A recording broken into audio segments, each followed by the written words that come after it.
For the first part of our sock, we're going to start with a nice cast on that is stretchy so that the top cuff of our sock will be nice and stretchy. I have an example here. See how you can pull it and it doesn't catch at all, so it won't hurt your leg or dig in at all. So to do that, we're going to grab the end of our yarn. I recommend, if you're using the self-striping yarn, to go to the beginning of your next color so that you have a really decisive spot to start, so your second sock will be easier to match up with it if you want a matching pair. You're going to make a slip knot. Leave yourself a decent tail so that you'll have some yarn to use to easily darn in the end when you're finished. Pop your loop onto your needle and cinch it down. We want it to be tight to it, but not super tight. See how it slides really easily?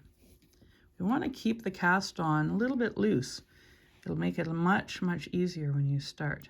So we're going to do a knit cast on. So I'm putting my needle in as though I'm going to knit that one stitch there. Wrap the yarn around from the back.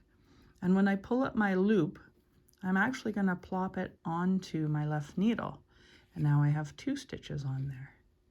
So I'm going to put that in again as though I'm going to knit that stitch. Wrap it around. Pull up that new loop and plop it on.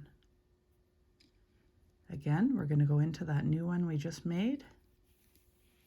Make sure you're not knitting with your tail. Wrap it around.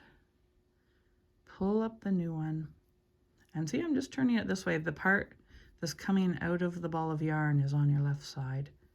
It doesn't matter if it's on the left or the right side, but it just matters that it's consistent for the entire cast on. So wrap it around again. There we go. And again, as though to knit. So it's behind your left needle. Wrap your yarn around. Pull up that new loop and place it onto the left needle. So we want to keep doing that until we have 60 stitches for this pattern. So go ahead and work on that.